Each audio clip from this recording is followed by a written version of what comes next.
মার্কিন president Joe Biden সম্প্রতি time ম্যাগাজিনের সাথে এক সাক্ষাৎকারে ইউক্রেনের ভবিষ্যৎ এবং বিশ্ব শান্তিতে এর গুরুত্ব সম্পর্কে তার চিন্তাভাবনার কথা জানিয়েছেন। তিনি এই অঞ্চলে স্থিতিশীলতা বজায় রাখার জন্য রাশিয়াকে ইউক্রেন দখল করা থেকে বিরত রাখার প্রয়োজনীয়তার উপর জোর দেন। কিন্তু বাইডেন স্পষ্ট করে বলেছেন, ইউক্রেনের শান্তি অর্জনের মানে দেশটিকে ন্যাটো সদস্যপদ দেওয়া নয়। পরিবর্তে তিনি ইউক্রেনকে অস্ত্র সরবরাহ করার পক্ষে কথা বলেন। ইউক্রেন পশ্চিমা প্রতিরক্ষা জোটের অংশীদার হলেও ন্যাটোর পূর্ণ সদস্য নয়। বাইডেন রাশিয়ায় ইউক্রেনের পতনের সম্ভাব্য প্রভাব সম্পর্কে উদ্বেগ প্রকাশ করেছেন। মার্কিন প্রেসিডেন্ট পরামর্শ দিয়েছেন, পোল্যান্ড সহ প্রতিবেশী দেশগুলি এবং রাশিয়ার সীমান্তে অন্যরাও একই ধরনের হুমকির মুখোমুখি হতে পারে। তিনি বিশ্বাস করেন যে ইউরোপে বিস্তৃত সংঘাত প্রতিরোধের জন্য ইউক্রেনকে রক্ষা করার জন্য পদক্ষেপ নেওয়া অত্যন্ত গুরুত্বপূর্ণ। মার্কিন যুক্তরাষ্ট্রের বৈশ্বিক শক্তি জাহির করার জন্য বাইডেন বুদ্ধিমত্তা ভাগাভাগি এবং কৌশলগত কূটনীতির গুরুত্ব তুলে ধরেন।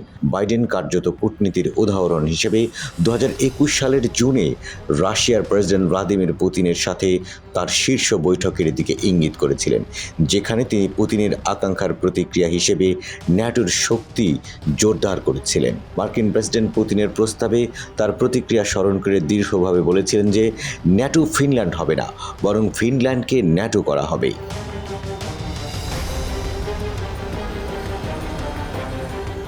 ফিনল্যান্ডের ন্যাটো সদস্যপদ সংক্রান্ত নিরাপত্তা চুক্তির জন্য রাশিয়ার প্রস্তাবকে ঘিরে কূটনৈতিক উত্তেজনার কথা বাইডেন জানিয়েছেন।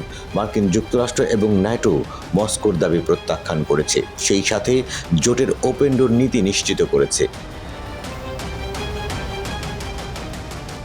ইউক্রেনের সার্বভৌমত্ব রক্ষার গুরুত্বের উপর জোর দিলেও বাইডেন ন্যাটোকে সরাসরি সম্পৃক্ত করার ব্যাপারে সতর্ক। পরিবর্তে তিনি রাশিয়ার সাথে উত্তেজনা এবং সংঘাতের আরও বৃদ্ধি রোধ করতে কৌশলগত কূটনীতিতে জড়িয়ে থাকার পক্ষে সমর্থন করেন।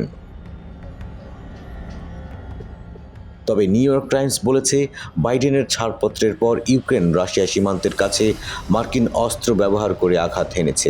ইউক্রেনের সংসদের জাতীয় নিরাপত্তা কমিটির উপসভাপতি ইয়েহর চেরনেভকে উদ্ধৃত করে এনওয়াইটি দাবি করেছে, সীমান্ত থেকে প্রায় 20 মাইল দূরে বেলগোরোদ অঞ্চলে রাশিয়ার মিসাইল লঞ্চারের উপর আঘাত হানতে যুক্তরাষ্ট্রের দেওয়া হিমার্স আর্টিলারি রকেট সিস্টেম ব্যবহার করা হয়। এই প্রথম ইউক্রেনের কোনো উচ্চপদস্থ কর্মকর্তা এমন হামলার কথা প্রকাশ্যে স্বীকার করলেন।